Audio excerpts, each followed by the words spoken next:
Hey, ladies and gentlemen, this is game number 3 of mTw and M5. We are week number 7 of the Premier League.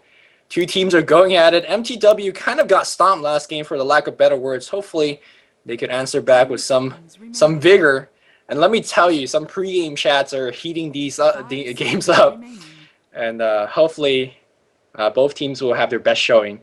Joining me today, of course, is going to be LD from dotacommentaries.com. LD, how are you doing today, man?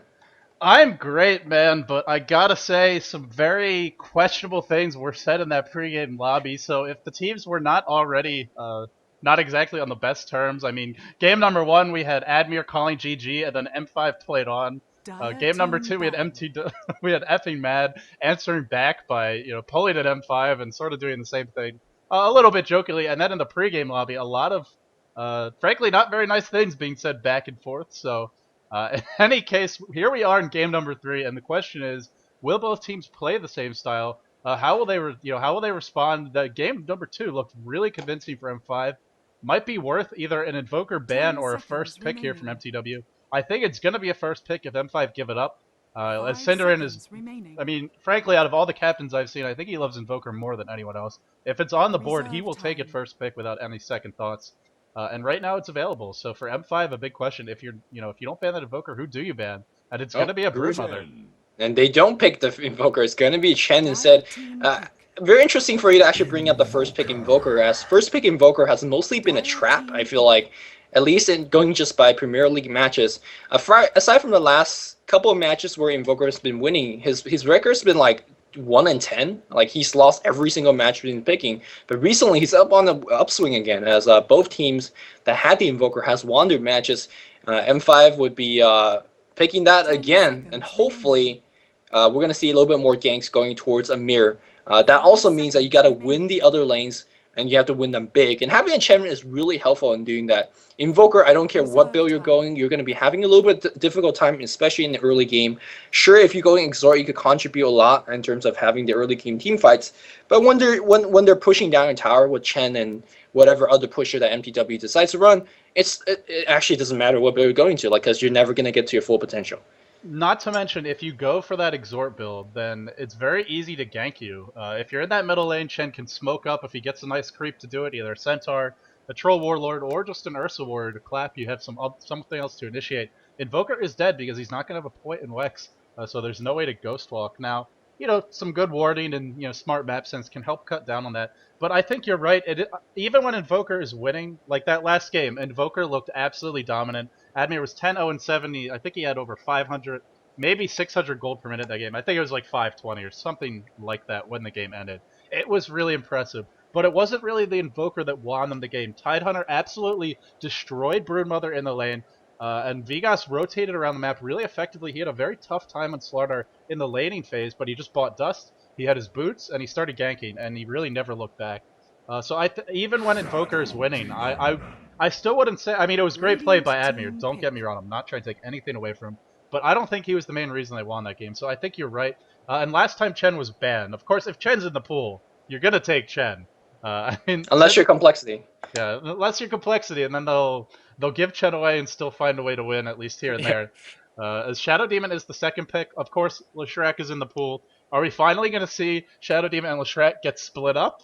I mean, this feels like a high school soap opera. Or are they going to find a way to stay together? Because those two have been inseparable, at least this series, and really in general. It's a great combo, very commonly seen, but leshrac Venomancer would be a pretty devastating 1-2-3 pushing combo to go with this Chen, so we'll have to see what mTw decides. What is your opinion on Venomancer? Personally, I feel like he's a hero that doesn't do a whole lot if you're losing. If you're winning, he's a great hero to have when you're up by levels, and the Poison Nova, they can't keep up with having enough HP for your actual huge DPS ultimate. But when you're losing, he's kind of underwhelming. What is your thought on that hero just overall, and is he worth the second pick here? I mean, my thoughts on the hero overall are that I think he's a very powerful support if he gets the farm and has a good start. Along the lines of what you were saying, Venomancer is not a good hero to be behind on. You compare him to a Vengeful Spear, you compare him to a Crystal Maiden, who have disables of some kind and really strong nukes early on. Venomancer's Venomous Scale is a great slow, but it requires him to get in close And if you're behind and you're getting close, you're gonna die. Sure, you can drop the ult, but if you're behind, the enemy team's gonna have a pipe. They're gonna have a mech. They're gonna have those early support items. They're also gonna have more HP to work with. They'll have their magic 10 wands, and suddenly seconds the ult is remaining. not very scary. You compare that to just the disables that most support 5 heroes have, seconds and no matter remaining. what, at least they're good for a stun. So along the lines of what you were saying, I don't like Venomancer when he's 10 behind. seconds But hey, if remaining. there's a lineup for him to have a fast start, it's got to be this one, right? Chen, 5 Enigma, seconds Venomancer, remaining. 3 of the strongest pushing heroes in the game. leshrac. leshrac is in the pool, and that will be a pusher going the way of Radiant M5. team So ban. we'll have to see if they can work their magic again. At least in game 1, the way it started was that Shadow Demon and leshrac were tearing things up in the jungle. But this time they're up against the Chen, and nobody can really fight. I mean, I don't think there's a hero in the game that can fight effectively versus a Chen at level 1 outside of Enchantress. Yep. And it's gonna be a little bit harder for them, but they may find a way. We'll have to see how M5 plays it out. Yeah, you talked about it. Soulmates for life. These two don't split up. Let's see if they can be laning together, as they do offer a strong dual lane. If they decide for it, of course, in game one we saw these two roaming together. Sand King's gonna get the ban, which Dota is team ban. a decent choice. Of course, as a Chen, you're not really too afraid of Sand King because you can always heal through it. But if the enemy has a farm Sand King and if he gets a really quick blink dagger, he could easily single-handedly decimate your push. So Radiant I'm a little team bit afraid of ban. that. So far, mTw's not showing their hand in terms of if they want a full-scale push, which they could do so by picking up like a Pugna or a Juggernaut, something like that, or if they want to go for a little bit more late game. mTw definitely could run both sides of the strat, so waiting to see what synderen wants to do.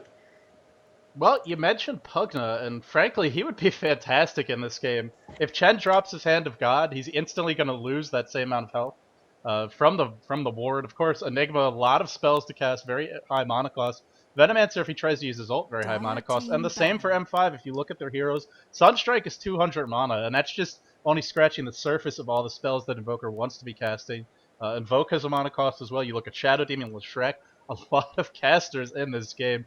Frankly, I think Pugna is one of the more underappreciated and underutilized heroes. And in this particular matchup, man, Radiant would he be a team force to pick. reckon with. It might have even been a better choice than the Venomancer, but hey, Venomancer a lot more flexible. Doesn't have to have a solo, doesn't have to have a good start, and Pugna pretty much does. So we'll Yeah, see where they go, but I still think both teams have room for him, and he could be the game changer here. And hey man, you called it. It's a Dire Pugna, team so pick. I now, of love course, the pick. if you're playing the Pugna against an Exort Invoker, sure, you could actually have a lot of DPS output from your Nether Ward, but your Nether Ward is also might be in a little bit of danger because the Force Spirit could be sent in and just snipe the ward off. Sure, you could use a Decryptify on it, but that only delays and that not really doesn't solve the issue. However, you have Chen creeps, you have Eidolons in the front, you have so many wards on your own side of things that hopefully they're going to be distracted by those 10 stuff as well. seconds Don't remaining. forget that the ward also provides mana degeneration, which 5 doesn't mean too seconds much remaining. against intelligence heroes like Lesh, Shadow Demon, and Invoker. But if M5 decides to pick a Reserve melee time. hero, Windrunner at if your Earthshaker or service. Slaughterer were picked up, then they Radiant actually have to team really pick. be worried about that mana degeneration. We're going to see Windrunner being picked up here, and maybe it's going to be Vigos's Windrunner again. In game one, he showed a very, very strong Windrunner. Although they lost the game, he was always at the right place at the right time. He had such an early phase with Force Staff and was really helping his team out in terms of ganks. And he ultimately ended up with the MKB trying to carry for his team, but it wasn't enough. But let's see if it's going to be a different style of Windrunner. It's going to be a 10 different player of seconds Windrunner. remaining. Both these teams have very versatile players, so we definitely see them 5 switch roles seconds and switch remaining. heroes a lot of times. So can't really predict too much. Yeah, Windrunner was a very important Reserve pickup here time. because if you look at mTw, they have so much pushing power, and a lot of it is creep based. You've got the wards from the Venomancer, which can't be damaged by Power Shot, as well as the Pugna with just his spammable Nether Blast. But still, you're looking at Chen creeps, you're looking at Enigma Eidolons, a lot of creeps to deal with. It's a pretty big army coming their way. And for me, the question is, what does mTw pick to complete this lineup? Will they go for something like a Death Prophet just to give them a little bit more pushing power? Will they go back for a little bit of a team fight oriented or something like a Tide Hunter or an Earthshaker to give them some initiation? And a hero that can sort of scare the enemy back in the team fight. There isn't a great response for that Ravage right now on Tinker. M5. It's going to be a Tinker, so it gives them a Dire little bit of late team game pick. insurance, a little bit of mobility for the team, and I love the pick. At least one of the nice synergies that it has with their existing lineup is Chen creeps and Eidolons. Tinker can be anywhere. His teammates can help get him anywhere. Of course, Tinker's always mobile with Boots of Travel, but with this many allied creeps on his side, he can go wherever he wants. That being Yes. said, it's not the best late game lineup in the world, but it gives them some Oh, Tinker. insurance. Tinker gives you some late. I think Tinker is one of the more late intelligence hero there is. Oh yeah, I He agree. takes a lot of farm to get there, but if he gets there, he's really late. And to be honest, in game one, Shasuka's Tinker was quite impressive, especially throughout the stretch where they were somewhat down. He's single-handedly farming his way back, farming his team back on the goal difference chart. He's single-handedly pushing out every single wave and make sure that on the enemy side, heroes like Night Stalker Storm had to defend instead of ganking them. This hero gives you a lot of reach in team fight. In Roshan camping positioning, you could teleport and push one lane and force the enemy to go defend those lanes, and then you could get a 4v5 advantage in the Roshan. But this hero gives you so much in multiple situations. Early game builds, you go rocket laser, rocket martial machine.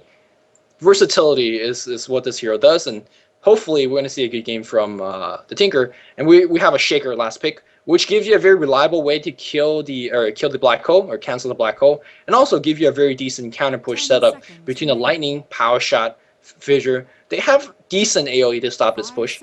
I'm not sure what that's actually enough though.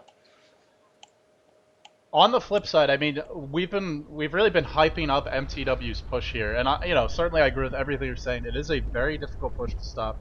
That being said, look at mTw's lineup. They are very lacking in terms of disables. Their only stun is an Enigma, Malefice, and of course the Black Hole. Sure, you can throw in the Chen creeps. Early game, those will be there, but as the game progresses, they're just gonna melt. I mean, even if a Chen gets a mecha, yeah, you can pop his ult, but the creeps will die, especially to this many nukers. Sooner or later. So mTw, they need Tinker to have a good start because not only do they need these early towers, they also need to get some disable up, whether it's a Yules, whether it's the Hex. The all chat continues from PGG. This is only a brief preview into what we were seeing in the pregame lobby. I love the fact that mTw is being mannered, but let's go ahead and introduce the players here. Synderen is going to be playing that Pugna. It looks like he will be rushing an Urn. We'll have to see, but that appears to be his selection. Shoutcast going for that quick Soul Rain on the Tinker. Effing Mad playing that Venomancer. Already has Gale selected. Of course, nothing surprising with that. Funzy with the Demonic Conversions and the Soul Rain recipe. We'll have to see where he lanes. Might be going to the Suicide lane, actually. And Kabop with a Smoke of the Sea and Sentry Wards. I love the fact that he's got the Sentry Wards. I also love the fact that they're making sure to prevent M5 from warding off their jungle, because getting those early creeps, getting that early farm on Chen is really going to free things up for the Tinker and the Pugna. So now that you have Shadow Demon and Shaker on support, that means Lesh was getting the farm. In game one, Lesh didn't get the farm. As we see PGG roaming ahead. If they find shots like here, it can be pretty big. Nope, they're going to back off. PGG, ever so well mannered, is going to be handling the Earthshaker. We have SS, or Silent here, playing the Shadow Demon. Blood Angel on that Windrunner. Moving on the mid lane here, we're going to see Vigos going mid with a leshrac. So I talked about this earlier in terms of switching players and ropes. And now we have Amir on that Invoker again. Let's see if it's going to be the Midas build. Yeah, I guess it's going to... we'll have to see as far as the Midas build goes. Hey, it worked last game. There was a magic bush ward placed, but I expect this to be countered in short order, as, like I mentioned before, the Chen already has Sentry Wards. He's fully prepared for that ward, and I'm not sure how M5 is going to handle this with the Shadow Demon and the Earthshaker. I'm guessing they're going to be dual roaming. Windrunner is set up to solo that lane, does have the Ring of Protection, will be going for an early Ring of Basilius, which gives you a little bit of extra lane control. You can turn it on when you want to push if you get a kill. You can turn it off if you don't want the lane to push, if you want to force Shoutcast away from the tower. Shoutcast is going to have to be very careful here, especially early on. Disruption plus Fissure could easily be enough to bring him down, especially once Windrunner gets, say, to level 3, has 2 points in that power shot, or 1 point in the shackle shot. It could be very dangerous, so normally Tinker is safe. I mean, they call this the safe lane, but it's not so safe up against these three heroes. Definitely not. The range of this initiation is insane as well. Power shot, shackle shot, and fissure. Some of the longest range initiation spells there is. Meanwhile, on the mid lane though, Vigos using his range and his ability to nuke, keeping down Synderen. Synderen has to back off for now. Look at this huge creep wave in front of Synderen's tower. He's a pugna. Like, generally this does not happen, and he's missing a lot of lasted because of that as well. So Synderen having a little bit of trouble. I'm keeping one eye on the bot lane though, because I think this is where the first blood's gonna happen. Yep, I am too, man. I really wish I had a third eye for this situation. But in this case, the top lane probably going to be very passive. Admir, with that Exhort Invoker, should be able to last it okay. Well, I say that, but Funzy's got a lot of Eidolons. He's already 5 and 4. Admir only 3 and 3, but if anyone can deal with these Eidolons, it is an Exhort Invoker. I mean, the damage is already pretty high. Once he gets Another deny coming out. Very cheeky play here from Funzy. If left unchecked and he handles this lane pretty well, it's going to be very nice for mTw. You certainly, you know, Enigma is one of the best heroes to be in this position. But yeah, that bottom lane, it's not just the tri lane and all the disables they have, it's also the Chen. With his ability to show up, he's got a net creep. Okay, let's go ahead and restart the call. Sounding a little bit our LD. Hey. Hopefully be okay. Yeah, you sound perfect now, as usual. But you were you. talking about how Enigma is handling lane, and he will actually be handling lane fairly decently, especially after he picks up the Soul Ring. Soul Ring on Enigma is absolutely no joke. And Amir, yeah, sure, he's Invoker harassing, but once Funzy hits level 5, he actually could start using Malefice with the amount of regeneration that Soul Ring gives and just dominate the lane. And yeah, Amir is being driven off right now. I'm going back to this middle lane. What you were saying before, I mean, synderen is really having a tough time keeping the lane pushed out. This is a leshrac who's gone for 2 points in Edict, 1 point in Lightning Storm, 1 point Splitter, so it looks like he will be maxing Edict and Lightning Storm first. That's normally what this skill selection would suggest. He really wants to outpush Pugna, and I mean, this, if anything, I think Pugna should have the advantage, especially with Edict being maxed first. I mean, Lightning Storm is the only spammable spell for pushing that leshrac has. He's spamming Split Earth on creeps, maybe that's how he's been doing it. Arena Basilius would not be a bad investment here for synderen, just to help keep the lane pushed back out. Let's take a look at farm, as this has been a very slow start to the game. synderen on 13 creeps, Funzy 13 and 9, great start for him. Kebab with 9 creeps. Oh, engagement on the bottom lane. There's the engagement we were talking about. Venomous Gale, as well as the net on the Hatocracy. Did the Gale hit? No, I think it actually missed. Only the Poison Sting currently ticking down. Net on cooldown for 10 seconds. A couple auto attacks might be enough here. Oh, Kebab with a very nice high damage test of fate. Power shot retaliation. So 1 for 1 is the trade. The question is, will anyone else die? It looks like FA Mad is about to go down. Sunstrike coming in, not going to hit. Not the best Sunstrike I've ever seen. Power shot is going to miss as well. That could have been bad for mTw if they gave up 2 kills, but nice dodging there by FA Mad. 1 for 1 is the trade. mTw has to be happy getting that kill. Yeah, first blood went to Radiant, and that definitely was to their advantage. Meanwhile, in the mid lane here, Vigos picks up a DD rune, looking to control the lane a little bit more. I'm not sure how the hell he's doing it. Like, he's only got 2 points of lightning. He's out pushing a Pugna who is blasting away. Pugna now is going to be forced to do a little bit of bottle crawling. Here comes the... No, he's not doing it. He's going to just deliver the boot speed and not going to take up the crow for his team. Nice micro here of the Chen creep, making sure that making sure his teammate doesn't get ganked on the mid lane. Pugna, as we talked about earlier, one of the most frail hero in the game. Despite eating the 2 gauntlet of Strength Star, he's only got 700 HP. And if Shaker ever gets off of a Trap Fissure, having the highly level Diabolic Edict means certain death for our Pugna friend here. Yeah, and that may be one of the considerations for synderen. I mean, to use Blast, you really want to hit the range creep, and ideally the enemy hero. But if you run up to the creep wave, you are putting yourself into range of that Split Earth. And of course, if the Split Earth hits, like you mentioned, the Diabolic Edict will follow. And Luminous, that is enough to bring down a Pugna. So perhaps synderen is just afraid of eating that Split Earth, but you really can't play scared. Initiation on the bottom lane. Hatocracy eats a Venomous Gale. He does throw out a Disruption. Shoutcast popping the Soul Ring, and it will be his own doom. We don't call it the emo rain for nothing, folks. As that's going to be it, a 1 for 1, a Tinker for Shadow Demon. They will be very happy with that, and 5 will, I should say. Vigos getting another rune. It's a DD again. synderen really getting outlanes here, and it's not just in terms of the runes. The farm actually slightly going synderen's way, but it should be a lot more considering how much time Vigos has spent out of the lane. And I also want to mention, Vigos has not had wards, so it's a little bit of luck too that he's been getting all these runes. Yeah, I don't think it's the second DD rune, as you can't get 2 DD runes in a row. I think that one was just in his bottle. It is going to be a 6-minute rune spawning now. Let's see if Vigos could get lucky again, and he is going to check top. Let's see if that's going to be it. Meanwhile, we saw Shadow Demon teleporting down, perhaps trying to set up kill. No, it is going to be Invis on the bot lane. PGG finds this one, and he is going to at least see Chen jungling. Perhaps going to set up a kill with the help of Vigos, but Vigos is kind of far away. So, or maybe he's going to use it to kill synderen mid. Let's see. One thing mTw really has going for them right now is Kebab is very highly leveled. A lot of times when we've seen Chen play recently, he's ganky a lot, and if it doesn't have a good start, he ends up very underleveled. Initiation on synderen, he dodges the Split Earth just barely. The timing was not perfect by PGG. Wastes the Invis, doesn't get a kill. Synderen's got to be happy, and really thank his lucky stars they didn't go down there. But yeah, Chen's gonna hit level 6. in short order. Speaking of that Chen, he is smoked up with effing mad. Looks like they want to make a go on this invoker. Admir with 1,500 gold. I'm smelling another hand of Midas rush here, at least from the way he's not spending it. Normally you'd expect to see something at this point, a bracer or boots. But if he dies just once, that can quickly turn out to be a very poor decision to rush that Midas. For now, he's not dead, but he might be soon. Kabop, this is a long journey, but if he gets the kill, it will pay off. There is a point in Wex. Do they have detection? Is the question. He can.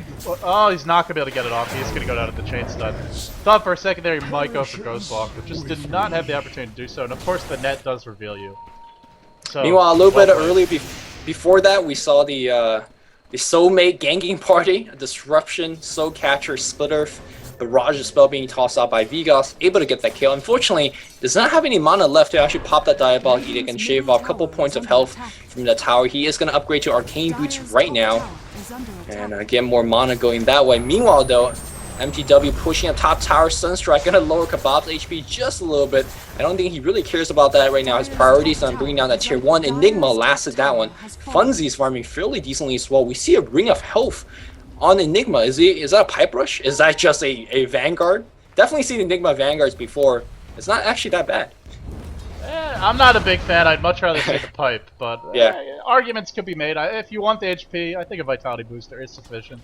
But hey, it's, Vanguard is one of those items. It'll always be decent on anyone. It's not a Force Staff, but not too bad. Admir gonna get ganked off again. He's still trying to get this Hand of Midas. Ghostwalk is invoked. So he'll be fine for now, and M5 gonna be rotating back up there. Something to keep in mind is one of the other differences between this game and last is, I mean, not only does Admir have a more difficult lane than he did last time, because Enigma, his team is not doing that well either. Yeah. And he's all the way up top, so it's a little bit harder for them to help him. It's also a little bit harder for him to farm safely, right? Because he's farther away from his tower most of the time. At this point, he should be able to get the Midas, but it's not a 5-minute Midas this time around. It's not an 8-minute Midas. It's going to be more along the 10-minute mark. Initiation on center in the middle lane, eats the double stun, should be going down. Nice to Decrepify. Oh, the Edict does clean him up. The Sunstrike is thrown in there just for good measure. Not needed though. Shakshka, 1100 gold, not buying anything, but it looks like Shadow Demon is going to run onto the high ground. Venomous Gale only hits one, and Hatocracy, a nice fissure there actually might be enough to save him. No, it's not, unfortunately, but it was a good effort, and in the end, over-aggression is punished. 4-4 is the score. Let's take a look at the gold graph. It's very even at this point. Only 1,000 gold difference, and you can attribute all of that just to the tower in the top lane. Ooh, these two heroes gonna run into each other. Enigma does not have his friends. They are coming right now. Splits into 6. Unfortunately, the tree line's providing a little bit of fog, and he's gonna be fine. That did draw a TP score from Vigos. Vigos was doing very well on the mid lane, but Vigos is one of those players that is not afraid to leave that mid and help out his team. And he sees Funzy. Target acquired. Funzy's gonna port out. He's gonna try to push on the mid lane. A lot of wards being dropped, and yeah, they want this tower. And having Pugna, one of the best pushing skill in the game, definitely top 5. It not only does it do 100 damage, 107 damage to the tower to be exact, it also, mow down the creep wave so very quickly. And when you do have the ward, you place it down behind you, and it's just so hard to stop this push. And we're gonna have PGG Enchant Totem going for the deny. I think he's gonna get it off. Yep, he does. Although Shadow Demon does. Oh, PGG was gonna miss that one, but Hatocracy fails him out. Nice play by him. Yeah, Kabop level 7. He's getting very close to a mechanism. Oh, that's gonna be big, Lumi. And you look at the Enigma, he's got a hood if he wants to buy it, or pretty much has a hood. Oh, Malefice to initiate on Blood Angel. Black Hole used just for one, completely fine place to use it. And this is a tanker who actually doesn't have plays. It's fine to use it if you get the kill, but if you don't, then it's not. That's March of Machines for you. If that was a max laser, that was a dead Windrunner. But one of the downsides to that March does not do as much reliable damage on a single target. So in the end, Windrunner gets away. Definitely not going to fault him for that build, because on this against a tri-lane, this build gives you a little bit more reach, especially if you never know if the enemy team decides to go for a very early push, in which case Martian Machine is just so much better. On the bot lane, you don't expect to get a lot of kills, so not having lasers is fine. We have a teleport on the top lane, sorry. And Vigos with a haste rune not going to do too much. But this is kind of very reminiscent of what we saw in the second game, as we see Shasga finally getting ganked, and he is going to run straight into a Sunstrike. Hand of God not doing enough. Nice snipe here by, Windrunner got the last hit actually. But yeah, it was. This is what's actually very reminiscent to game 2 as we see more ganks happening on the mid lane. Can I make my point here? Epic Map running in. He's gonna drop his venomancer ultimate. Although I think Vegas is doing way too much. Another Test of Fate and Pugna Blast. Huge nukes coming out, and they are gonna get the kill. Effing Mad barely he dies to the Shadow Demon Poison. That was just one level of it, but that one level was enough. Not gonna hit synderen as he earns up himself. In any case, in game 2, we saw Invoker never getting ganked because Invoker's teammate was putting on so much pressure. We're seeing a little bit of that similar here for mTw. mTw pressuring mid, pressuring top. That means Shasuka had relatively free farm for a long time until that gank that one. And that gank was huge because I think he almost had speech travel if he didn't die. And now we're seeing a little bit more defensive TPs helping him out just in case. Yep, I mean, that Invoker is being slowed down. PGG actually in a horrible position here bottom. He will go down. This Venomancer is having a pretty nice impact. I gotta give FAMAC credit here. 2, 1, and 4. He's been involved in every single kill for his team, and nobody else can say that, not even the Chen. Not often you see a Venomancer doing more than a Chen in terms of ganking. That being said, Chen is doing a fantastic job. He's got the mechanism up. mTw's at that point where, I mean, they've got the mech, they've got the Chen who's level 6. Or over level 6. Level 8 Chen, he's leading the game in terms of level. That's insane. And he's got 3 creeps, he's got the mecha. The ult will be up soon. I think it's time to start pushing some towers. I'm actually a big fan of seeing such highly farm supports. I mean, sure, your carry's going to lose a little bit of farm because of that, but this is the age of the game. I think Chen is going to be done for like the entire game. He's done farming. And because he's so farm at this point, he's gonna win you a couple more team fights. I mean, his tests of faith have been huge in a lot of fights and a lot of games. I thought he wouldn't get the kill, and then that test just does 300 pure damage. That's pretty insane. And here comes that push we're talking about. And you pair that with Decrepify. Oh man, the potential it doesn't work. It does not. Actually, I don't think it does. Oh, you're right, because it's pure damage. Well, either way, it's still a lot of nuke damage. Oh man, that lightning just. Well, we talked about Chen, but his creeps are not having a good time here. Power Shot, Lightning Storm, as well as the Fissure, just so much or Fissure's not there, but it will be there at some point. Shadow Poise as well, so much anti-push here. This is one of the ways to stop it if you rely on minions, is just to spam down those waves, even just to spam down the heroes. And it looks like Admir trying to push out the top, doing a little bit of pushing of his own. He is not yet level 4 quads, he should be getting it fairly soon.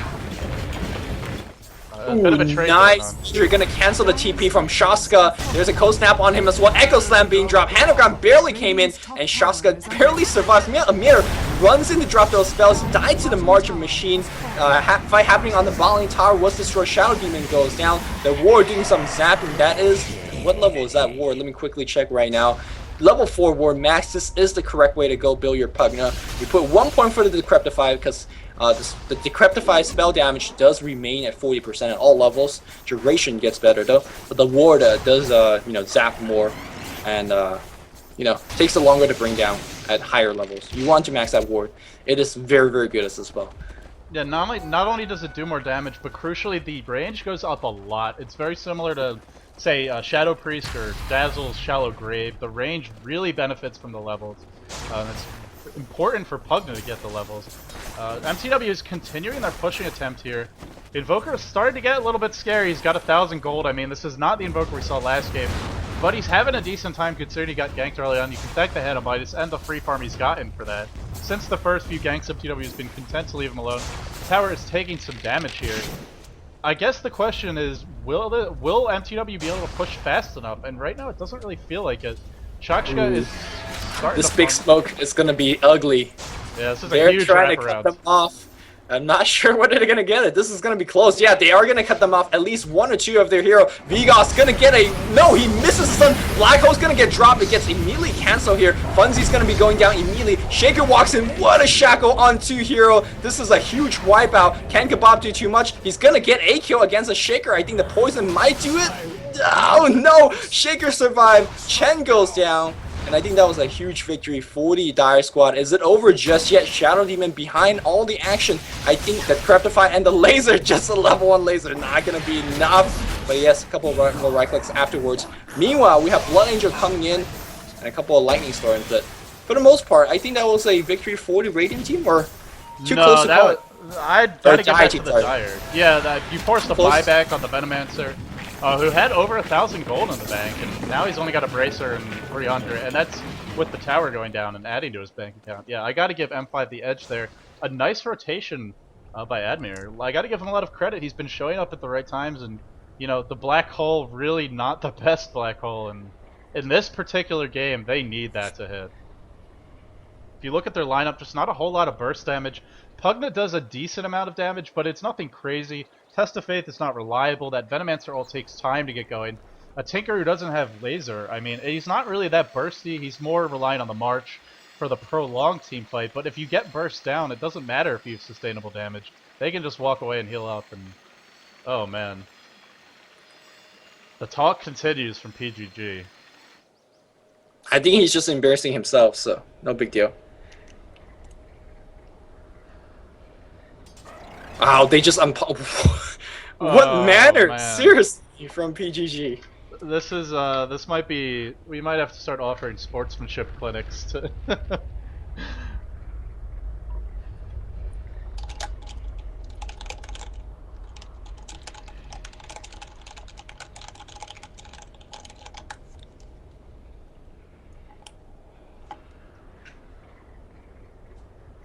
Well, let's take a look at the gold graph here. It is a 3,000 gold lead for the Radiant. You got to keep in mind a very sizable chunk of that is tower gold, as the Radiant have not lost a single tower. The Dire have lost 3, so it's actually below 3,000, which means without the towers they would be behind in terms of gold. In terms of the XP graph, a little bit favoring the Dire, nothing too significant. A lot of that can be attributed to that invoker with the Hand of Midas. Even though he's 0-2, he is level 11, leading the game. Synderen only level 10. Not a very strong start for Pugna, and I guess if anyone can handle a Pugna mid, it probably is a leshrac, but still, I'm a little surprised that Synderen didn't have a better time, because, I mean, Blast is a lot easier to spam than the stun from leshrac, and that's really all Vigas was using early game. Nice play by Vigas has turned this into a winnable game for M5, and given them a better start than I really expected. So the Midas is up, like you mentioned, but how effective do you think this Midas will be, or is it not effective at all? I think this game, what I was saying the Midas was for last game, is actually true. Okay, so what were you saying last game for the viewers that didn't join in last game? It's giving him the levels, and Okay. for Invoker, it really needs levels. So I think that's true this time around. He was going to be pretty far behind, but because of the Midas and being involved in that team fight, he is actually leading the game. The XP is nice, but he still needs some items. I mean, I said there's not a lot of burst in mTw, but an Invoker who's got 1,000 health is definitely killable. There's no chen on his side either, so I mean, I think it's working out okay, and I kind of feel like mTw would have been better off maybe putting a little more pressure on the Invoker's lane, and giving a little more farm to say the Windrunner or the leshrac, because I mean they had to have seen that Admir was trying to rush Midas. He had no items at like 10 minutes into the game, and then finally bought the recipe, and then a minute later the gloves of haste. If they had just kept the pressure up on him, they probably could have shut him down completely. But hey, I mean, to be honest, I think they did a fine job keeping him down. For a little bit of reference, like last game there was an 18-minute hex. This game there's a 17-minute 1,300 gold. After the Midas, so that is difference enough already. So I feel like Amir, sure the Midas is up, but I think because mTw is pressuring a lot harder, that Amir's forced to defend as well and not have as much rising time. Also in that last game, he had about 6-7 creep kills per minute, and he's really nowhere near that mark at this point. So, I mean, this is why we say Midas is an item that generally don't see in pro games, because I feel like the stars all have to align to actually make it work. And I have to knock on Amir for going for the same build, despite the huge differences in terms of how the game state is. So, or maybe that's just his build, regardless of how the game state is. He is just going to go to Midas first, which I'm not sure if is the correct choice. Yeah, I mean, it's working out okay, right? Like, they're not... M5 is doing pretty well. They're down 3 towers, but they're... they would be leading if it weren't for the tower gold against a very heavy pushing lineup. it's not like this. It's not like the Midas build has cost them the game. But you're right. It's not. This is Well, not it's the not same. definitely not helping his team in the next team fight with 4 staffs or a tanker invoker or drums. Like he's forgoing all those items that normally a regular invoker would have. Can you imagine a drums or a 4 staff for the next team fight? I think it will make a bigger impact. I can't disagree with you. I'm trying to see it for both sides. It's not helping him now, but if MTW It's an investment, yeah. If MTW loses another fight like they did bottom, or breaks even and buys back and doesn't get anything out of it, then the Midas is going to start paying off, right? Because Right, definitely. he's going to get the gold and the experience from those fights. You add that on to what he's getting from the Midas and just being in the game and farming, and suddenly things are looking peachy for him. But yeah, you're right. Right now, it's really not contributing anything to the team. So it is a big investment, and Invoker does not scale like a hero like Anti-Mage or a Morphling or, you know, someone who's going to go crazy with that gold. But with the Midas, if the game stays the way it's going, he's going to be just fine. But if there's a big team fight soon, if MTW takes advantage of the fact that this is an Invoker without items, they could definitely abuse it and look to win a big fight. Let's take a general look at item progression. Vitality booster up on synderen, very defensive build for a pugna. Often you would see a mechanism, but Kabop with that great early farm has already picked one up. The Hood of Defiance is up on the Enigma, and Boots of Travel on the Taker, as well as another 1,000 gold in the bank. And MTW finally unpauses.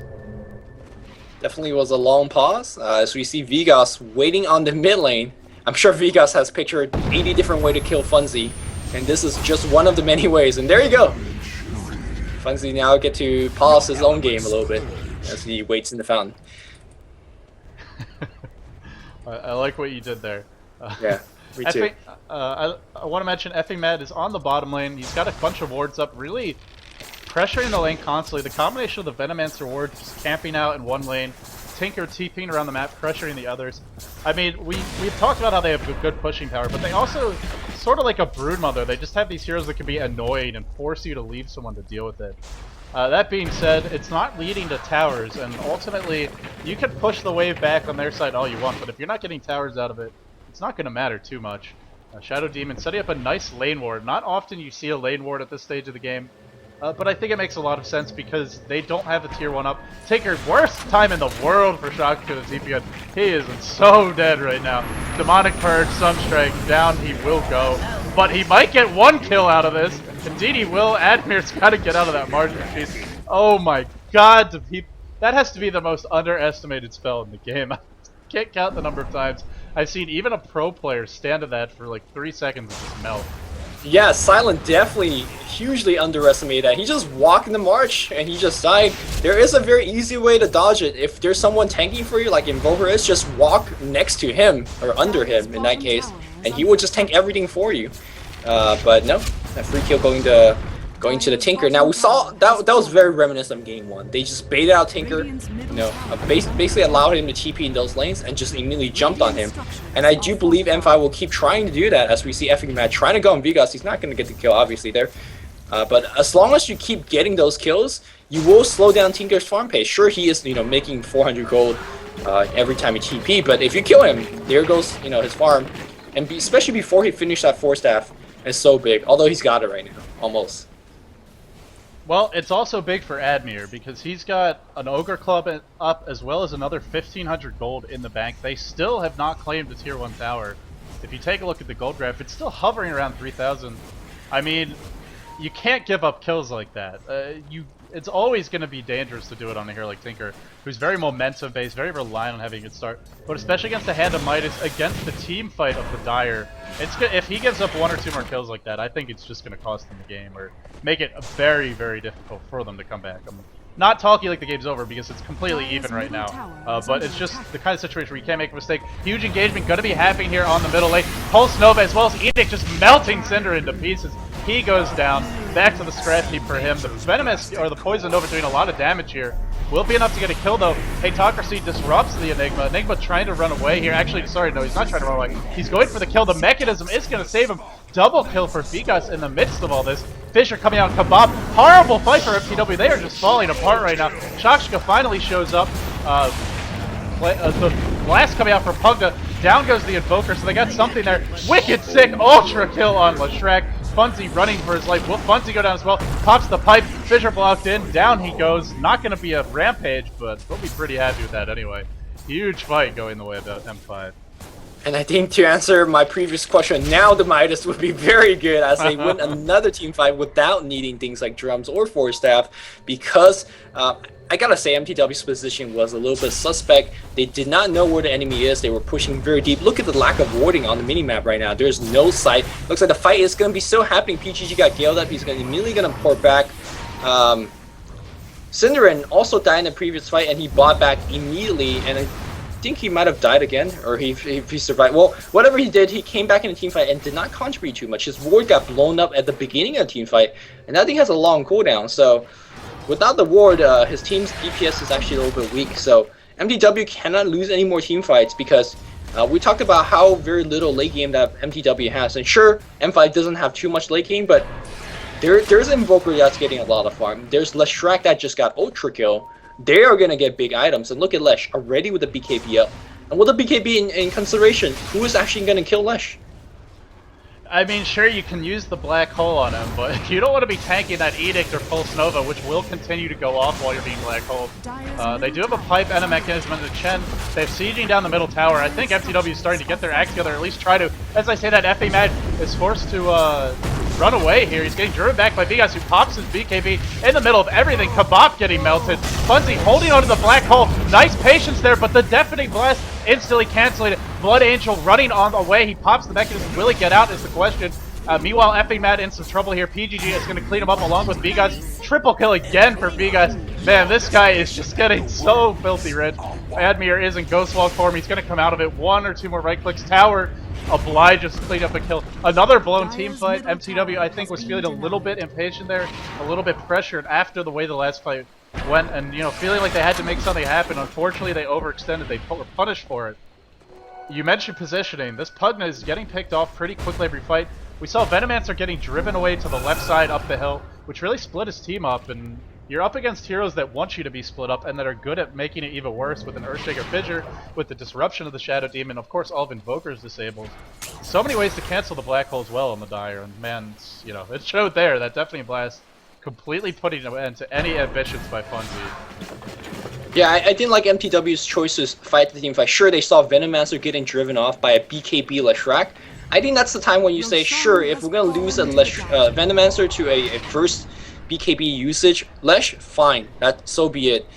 But instead of that, they ran in and tried to kill down the Lesh, and I really don't think they have the DPS or output to do so. But also driven up the hill where M5 had prime positioning, where they were pincering from multiple positions. The Shaker Fissure, whether you like PGG or not, was so good. It trapped off so many people. Shackle Shot, they picked off Chen from the get-go. There was no Hand of God coming in. There was no mech coming in. And after that, like, you know, the fight was relatively easy for the Dire squad. Yeah, and getting the Chen, that's the second fight they've gotten him early. He's really has the position has been very, I mean, it's whether it's whether it's him or his team miscommunicating, whatever it is, the Chen getting picked off will cost them fights. Not only does Chen dying mean that he won't get a good Hand of God, he won't get a good mechanism, it also means he's not available to send teammates back when they get low. It's been costing them in quite a few fights here. If it happens again, I mean, they're getting the outer tower, so it's not like they're out of it or anything, but it feels like they have no momentum or confidence, because every time they pick a fight they lose, and they lose in a big way.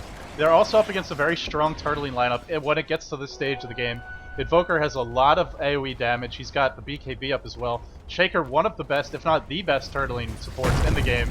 Of course, you've got Shadow Demon, who is very good defensively with Disruption. Shadow Poison, decent AoE. Power Shot, very spammable. I mean, so many ways to stop the push and to keep your team alive if they try to go high ground. It's going to be tough for mTw.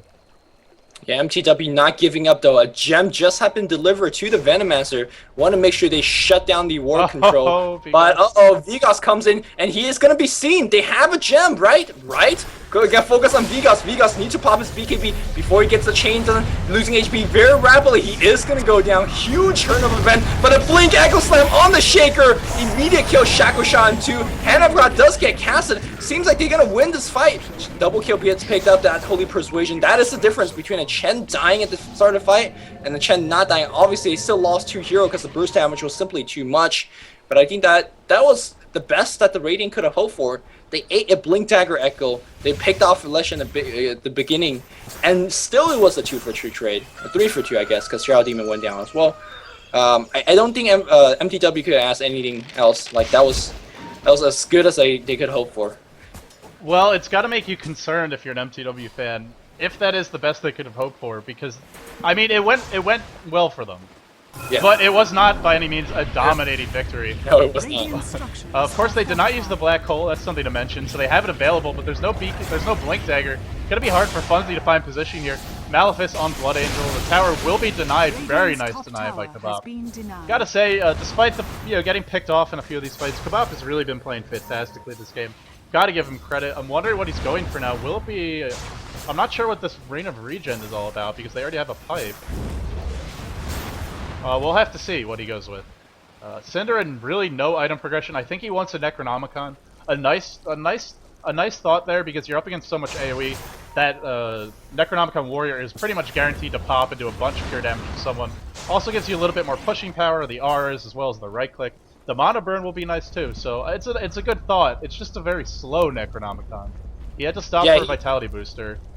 He got the Vid Booster first, and he held that Belt of Giant Strength for literally minutes now, as we see Tinker gonna get ganked in the mid lane. Purge, ooh, nice Force Staff away from the Sunstrike, but the Blink Dagger will follow. Look at that Enchant Totem hit with the help of that Soul Catcher doing so much damage. Here comes the Cavalry on the other side. Tesla Fave damage, not gonna be enough. Can we refresh into a Rocket? Soul Ring Rocket, not gonna be necessary as they do pick off the kill. This is we need mTw to do more of this, the counter baiting. It was very lucky for Shoutcast to dodge all those stuns. But that's what they needed, as we see M5 trying to get something in return. A push down on the bot. Meanwhile, oh no, Tinker, you cannot do this. Great Force Staff out. As his life flashed before my eyes, but he was fine. Meanwhile, mTw threatening for the Raxus on the high grounds. Oh man, and Tinker's gonna be able to join this fight. How many TPs are up on M5? All 3 are up. They immediately TP back. Echo Slam is down right now, or at least, and also as well as the Earthshaker being dead. Well, no, sorry, Echo Slam is back up. So that's available for the upcoming team fight if they need it. I don't know what I was talking about. It wasn't an Echo Slam in that last engagement. It was an Enchant Totem, man. That did about half that. That did like 400 damage. Shackle Shot onto effing Matt. Uh-oh, this could be a bad start to the team fight for mTw. Hand of God is immediately used. He's not going to be able to get back in time. Down he goes. The fight going the other way. Vigas did use the BKB. Gem is on the ground. Will anyone pick it up? Looks like M5 sees it. Question is, does mTw care to pick it up? Nobody with item slots. Kabop probably going to go for it. He's got a Flads. They are all in on this push. That's what the Reign of Regen was for. Makes a lot of sense. Much needed armor for a lineup of intel heroes. There's actually the Venomancer's agility, but still the agility gain and the base armor not amazing on him by any means. They need the armor. They need every ounce of pushing power they can get. Will it be enough? We'll have to see. It's hard to say right now. I think they need those pickoffs though. I mean, we saw that one pickoff almost led to a tower. It did a bunch of damage to it. If they get one more kill on top of what they had in the last game, it could be enough. PGG in a bad position here. Oh, 4-step in from Sakshka, and nice blink away. He'll be just fine. Yeah, I mean, even if they didn't get the tower Rax push, they definitely defend their tier 2 bot because of that. We saw Invoker, leshrac, and windrunner just making a push for the tier 2. And sure, they might have brought down the Rax on the top, but because they pushed, it really forced the entire squad to come back here. Shaker threatening to jump in here as these Force Spirit are doing such amount of noise. Meanwhile, PGG trolling with his Blink Dagger. Such an early blink. Definitely saw him pick it up, was unable to point it out because so much action was happening all over the map. But right now, M5 choosing to engage outside their base. This is kind of an awkward choice, but I think it fits M5's playstyle quite a bit. They like to run around, they would like to spread out, which the ramp really doesn't allow you to do so. Also, I mean, if it's running back and forth in a fight like this, it really makes things like Black Hole and the Netherward really not effective, or less effective, I suppose. And having a Blink Dagger, having a Shackle Shot that have more positioning to latch, have more positioning to stun, really give you the advantage. So I actually like the choice of M5. Fighting outside base. Normally teams would like to fight in their base because you got the hill, you got miss chance and all that stuff. But M5 correctly identifying what their hero's good at. Yeah, I completely agree. They're doing a nice job. I'm still not sure how is mTw going to go high ground here. I mean, the wave just dies instantly. They don't have a hero that can right click. They don't have an edict. Pugna can't really walk up to the tower and blast it because frankly he's gonna die if he does. They have so many stuns, so much burst on M5. It's looking. I mean, this is one of those rare situations where one team is really pushing hard and they're way up in towers, and you think they have the advantage, but I'm not so sure they do. Shackle shot not gonna latch. I kind of thought that one should have. BKB is popped by Vigas, who's in the middle of everything, driving Shoutcast back. Nice detonate blast. Funzy forced to retreat. Hand of God was already used early in the fight. Huge meteor. Funzy barely surviving here. One more auto attack would do it. Vigas from the back lines. He's going to pick off 2 heroes. Oh my god, Vigas playing out of his mind right now. Synderen eats a demonic purge. Down he goes. Fight completely falling apart for mTw here. Shackle shot will latch on Effie Should be the next one to die. She's actually getting something here, but Effie got dropped as well. Another fight. Actually, it's a 4 for 4. I have no idea where those other kills came from for mTw. Still, M5 held them off. They continue to hold them off. The black hole was used in that fight. I guess it was instantly canceled by the detonate blast. Man. Invoker. So a couple of things. Things about that team fight. You were asking how should mTw win this game, and when right when you asked that question, the team fight broke out. I really want to answer the question was I thought mTw would have or should have farmed the Tinker. He was literally 800 gold, a voice stone away from his Hex. I think having Hex would make a huge difference. Sure, it's not going to work on leshrac, but you guys don't need me to tell you why Hex is so good on a hero like Tinker. Perma-Hex, a lot of mana regeneration, give him a very reliable stun, which you talked about earlier, they're definitely lacking. I also really did not like Shoutcast's play. He teleported in, I guess, right next to that plateau on the high ground where you put the ward, and then he just forced that forward, thinking that he's not going to be stopped. And they just went on him, and that forced him to buy back. Sure, he got multiple kills in that fight, and now he's back to the previous point, but because of that, mTw forced to take the fight and lost a lot of heroes as a result. Now he needs to get back the creep equilibrium going the different way. He needs to make sure he doesn't get ganked in the next couple of minutes as he finished that Hex. I felt like mTw lost a lot of momentum off the one mistake played by Shoutcast. Perhaps I'm knocking too hard on him, but really he needs a Hex before his team could actually do anything. Yeah, and when you delay that Hex, it gives more time for heroes to farm up, and of course Invoker already has a BKB, he's had it for a long time. leshrac has a BKB, although the duration on that one is getting pretty low.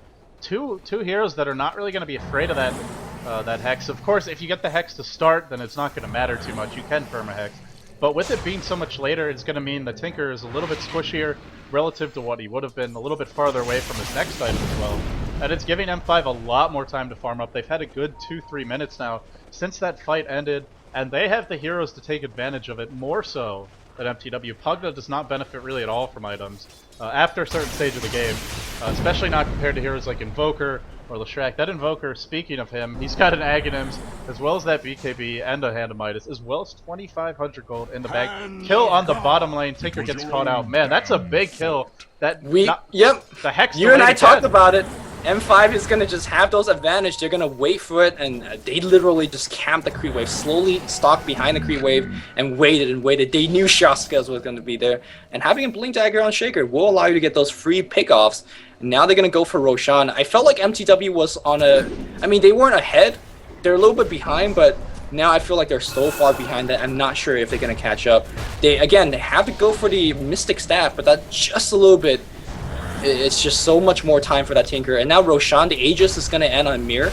Or will it? Because he's actually pretty tanky. BKB and Axe that they're already up, like you talked about. He's so tank. But having Aegis never hurts, I suppose. Roshan has fallen. Are you going to give it to Lesh? I think Chen killed it. Wow. Chen creeps killing the Aegis. Really nicely played. Shackle shot to punish those creeps. M5 is not happy with them. I mean, they're already a pretty angry bunch to be honest. That's actually a sick move. Yeah, that's WoW Dota kind of embarrassing if you're M5. You're like, if Like and Wolf snipes it, I understand because they're invis and all that stuff. But like, 3 chain creatures walked in. I was like, okay. Yeah, what they should do, what you should do in that situation is don't kill Roshan, kill the creeps first, kill the creeps and first, then go. Initiation on leshrac on the top lane. Will the black hole be used? No, I kind of think Funzy should have gone for that. That would have been well, they had no damage anyways, so... Yeah, it is all magical damage, but that BKB was about to be off, and, you know, it's only 5 seconds. And Tinker could have ported it in, too, so I could see reasons for it to drop it and not drop it, but hey, they want to save it for that team fight, so that's their choice. I love the warding that M5 is doing right now. 2 very aggressive wards being placed. Of course, mTw might have an inkling of this because they do have a ward in their own jungle. Normally, if you see a support running off in that direction, it probably means he's warding, or his entire team is smoked up behind him and it's bait. Initiation probably going to be happening here momentarily on the middle lane. shoutcast finally with his team backing him up, so maybe learning, but the question is it too late? As he was getting caught out of position in the last game too. We'll have to see how it plays out here. But PGG with this nice hill ward looking to do some backstabbing towards bottom. shoutcast has the money for the Hex as everyone converges on synderen. Oh, actually a blink away from the Shaker. Not feeling too confident. Probably could have gone for that Blood Angel up the hill as well. Everybody just sort of trading places and unsure of where they want to be. Everyone in no man's land, but nobody dying for the moment, which M5 will be okay with that. But crucially, the Hex should be up on the Tinker now. Dire has so much. What is shoutcast doing? He's always constantly force tapping forward. Maybe he knows something I don't, but whenever I play Tinker, I just use that force tap as a getaway move. He's kind of like, yo, bro, here's my initiation. But he's a Tinker, so I'm really confused. Definitely cost him a couple of deaths throughout the course of the games, but again, he's shoutcast, so maybe he's doing something that I totally is not understanding. I mean, I think it's okay to be aggressive with and bold with it when you have a good start, when you're ahead. When you're dying like this, I mean, let's be honest, you gotta adjust your game plan a little bit. You can't keep on playing so aggressively. Oh, initiation or attempt for a kill going out in the middle lane. Shadow Demon in a lot of trouble here. Looks like he will go down. Frankly, Shadow Demon is really not that important at this stage of the game. I mean, oh, disconnecting Kebab. I'm sure we'll see it pause here. And indeed we do, and probably some on-pause attempts from M5 momentarily. M5 says no time. No love lost between these two teams. By the way, Shadow Demon is going for BKB, which is kind of awkward, but he's going for it. He's about 1100 away. For the sake of both teams, I like to see the game quickly unpause. I mean, sure, I'm not a big fan of PGG, but it's not his fault that the game is being paused. So I can see where he is coming from as well. Oh, I'm just messing around here. I want to take a look at I am taking a look at the item progression at the moment, and Blood Angel has a Mystic Staff about 2100 away from a Hex. If they get the Hex up on him, that's going to be real trouble for the Radiant, especially because this Tinker is nowhere near a BKB. Enigma is fairly close to his, so he will have that available, but he can still pretty much be right-clicked down at this stage of the game. In short order, and looks like a resume from effing mad. The tower goes down bottom, or excuse me, goes down top. Vegas, gotta give this guy so much credit for the way he's been playing today. 13, 3, and 9. They've had 29 kills. He's been involved in 22 of them. That is very impressive. You compare that to synderen, 6, 6, and 8, much lower participation, and of course his team is behind.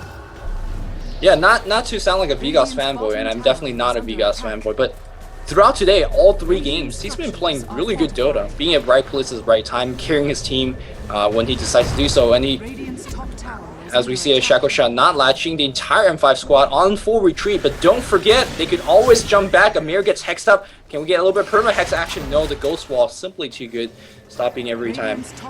Yeah, Vegas in game 1 tried to carry with Windrunner because his team needed DPS. Just the knowledge, actually, the IQ to, okay, turn on a switch. I need to carry now, and buy the items accordingly. Very, very smart play from Vegas, and I'm very impressed. mTw holds their bot tier 2, denies tower and back off, and that's a very important and very nice hold. But that just gives more room to gank the Tinker, which I'm not sure if shoutcast is happy about that. Vegas is kind of playing like a prophet right now. He's been pushing in top. He did force a TP back from Tinker. One of the better heroes to deal with that. Oh, the BKB is on cooldown. I think shoutcast could have gone for a kill there, but he's not gonna. Nah, he didn't have enough mana. If he had full mana, I think he could have kept doing that, but really was not enough. It is very expensive to spam rearm. It's 350. Of course, you subtract the soul ring from that, so it's like 200 every time you cast that rearm, plus the cost for casting the Hex. Plus, you got to do damage to him too, which means cast your other spells. So yeah, the mana costs add up quite quickly on Tinker. As also it requires a certain quick finger to spam everything. It might seem easy. Oh, you gotta just rearm and then soul ring and then do all that stuff. That's a lot of keys to press. So especially when you're using rocket to As soon as you laser the target enemy hero, and then you rocket, and then you march, you could easily mess it up once, and then suddenly find yourself out of mana, and then BKB Lesh going on you. That's not a good place to go. So, yeah. Well, that's definitely play Tinker games in the past where that happened to me. Yeah, that's what they have macros for, right? For those who can't handle pressing all the buttons by themselves. mTw is smoked up here. They have a very, very weak lineup for smoke ganks. I mean, they have Malefice to initiate, but it's Enigma with no blink. Gale is not exactly reliable. I guess Hex is okay on the Tinker, but he doesn't want to be going in first, so I'm not sure what the smoke gank will accomplish. But I think what it really tells us is mTw feels like they have to make something happen. They can't just sit back, let leshrac continue to farm, let Invoker continue to get huge. He's level 21, by the way. He's got a Hex to go with all of his other items. Some action on the bottom lane, but Blood Angel will be okay. He did force staff himself back. Earthshaker blinked away. Admir gonna catch out shoutcast here. Oh, that meteor doing so much damage. Definitely blast. And the Enigma ult popped as well. Admir in a little bit of trouble, but the BKB negating really everything at this point. Nice ice wall. Really well played by Admir. Retreating back through the trees. Kiting beautifully. With these Forge Spirits here, Kabop in a little bit of trouble. Blood Angel's gunning for him. While this is all happening, Vigas is raxing the Radiant. Oh, mTw, this is not a good way to lose the game, but it seems that's about to happen. Kabop gonna go down. 4 heroes die, and Vigas wasn't even there. And he is by far the most important hero in M5's team right now. Yeah, never a good time when a team beats you 4v5 and the other one is just raxing you like he doesn't care. M5's got this game under control. At least I don't think they should be able to lose it. Vigas does not care. Yeah, and he's drawing some smiley face. He's getting nuked on by synderen. He's like, you know, whatever. It's all good. synderen continue to be well mannered. I'm sure this is a frustrating series for quite a few reasons. But I guess this you know, this M5 is making a little bit of a case for themselves. A lot of people have been hyping up mTw and Mouse as the 2 teams from Europe that have not been invited yet. If any more teams I'm dubious. Get invited to the international. And hey, M5's made a strong showing today. Oh, definitely a blast on the synderen. Synderen might be in a little bit of trouble here. Admir gonna be backing off for now. Oh, Admir gets hexed up. He's gonna go down, and that will be the death of Admir. So. 1 Rax down, they got 1 kill. Can they turn it into anything else? Looks like no. Nope. No GG's has been called, real or fake, so the game will continue to go on, but Shadow Demon has picked up a Blink Dagger. That's after his BKB. I think just looking at the items, that alone should tell you that the game is somewhat out of reach. Meanwhile, we have a Shaker trying to finish that Axe Scepter. We'll have it as he goes to the secret shop.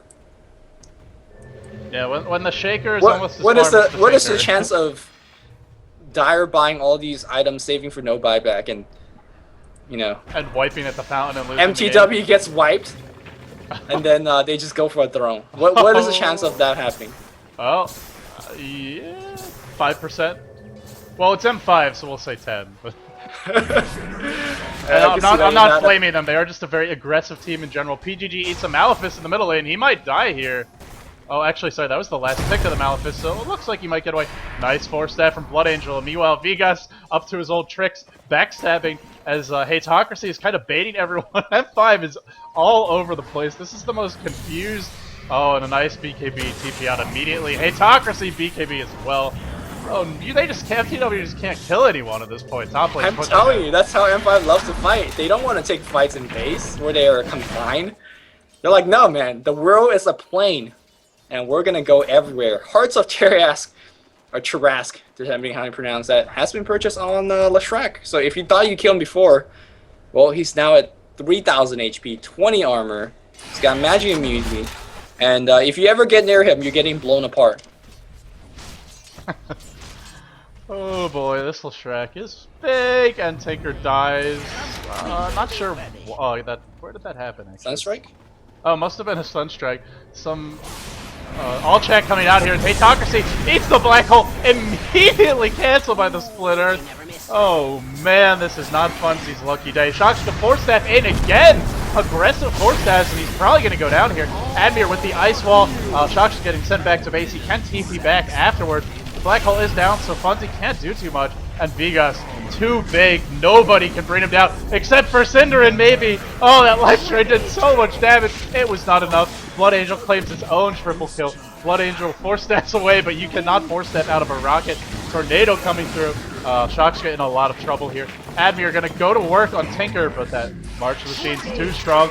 Shockska claiming his own triple kill, but in the meantime, the Rex are being wailed on in the bottom lane. And it's a slow, painful death by 1,000 paper cuts here for mTw. That was a very poetic way to say it. But right now, mTw not giving up, looking for that 5 or 10% or whatever chance that you think it is still now. I think it's going down a little bit. I think that's gone down a little bit as well. Especially with that range rack slowly going down. Tinker, by the way, sitting at 3k go. What item, if the game is not so uneven, what item would you have been going for? A BKB? Lincoln Sphere? It's gotta be a BKB, Manta? right? Maybe a Manta. Something that gives you survivability, because especially the way he's playing, I mean, he 4-steps onto the high ground with no vision at nighttime, into the middle of 3 heroes. You better have a BKB in that situation. Oh boy, I love the aggression from shocksta. Like, it's one of the reasons why he's one of my favorite European players. He's just so aggressive. I mean, whether he's playing a hero like Shadow Fiend or a hero like Tinker, never afraid to go in a bad situation. But so it's a double. He's going for Shivas. That's some survivability, although not sure if that's enough. I like it. I mean, it's helpful against a lot of these dire heroes. They're just very good at slowing and kiting, and not only is it good defensively for the armor, but hey, it gives you the slow little minus attack speed. It's a decent item, but I don't think it's going to turn the tides of this game. I am in agreement. mTw defending with every little bit as Vigas up to 3200 HP now. Black Hole is not available for the next team fight, as I've seen effing Matt do this like many times before, where he just pressed V on his key and he just blew an ultimate. Yeah. I'm not sure if you were casting that game with me, where mTw had like 2 minutes left, because the enemy team had a way later carry hero. They have 1 push left down the mid lane. They were playing against Navi or something. Big team fight breaking out. You guys can see what's on the screen. No one's dying. Shaker's gonna be the first one to dead. I'm pretty sure that was a collective decision made by mTw to aim for the Shaker first. Because they played GG. GG's well play is gonna be called. Yeah, I think it was mTw versus Navi, where like mTw had 2 minutes left, or 5 minutes left to win the game right then and there. They had 1 push left, and then their venomancer player, maybe it was effing Matt, whoever it was, just pressed V and they dropped their ultimate, so they had to wait for the ultimate to come back online, and they lost the game, I think, because of that. It's rather fun. Oh, well, there's no time limit for this game, but I don't think all the time in the world is going to save mTw. I want to go back to something I said in the pregame, which is they didn't have many disables. I mean, all they really have is Malefice. I guess you can sort of count to Crepify. They have a couple slows. They eventually got the Hex on Tinker, but they didn't have reliable initiation at all. And yeah, the heroes were very slow. We saw how the Dire Squad was kind of kiting all over them, right? They were like we saw in that mid-team fight, we have Vigas kiting, Shadow even on the top in the Ancients, and you have Shaker and Windrunner on the other side and their own Roshan pit. Like, they were so spread out, but mTw just doesn't have the initiation or the range to actually kill anything.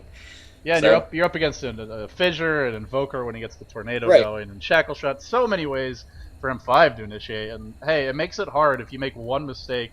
M5 can punish you, whereas mTw can't, so that's going to do it for this cast. mTw ends up dropping Game 3. A nice comeback from M5, taking the series 2-1. Yep. One last word. I mean, mTw, again, their lineup is not built for those kind of engagement. It's built towards sieging unmovable objects. So when they move and dance around, well, have a little bit tough time. Congratulations to M5 for taking this really heated series. A lot of trash talking you guys saw on screen. More you guys did not see, but that's gonna do it for us today. Tomorrow we're gonna be back on 18 CET, and hopefully you guys will join us then. And until next time, this is Luminous, LD, and the rest of dotacommentaries.com signing off. See you guys.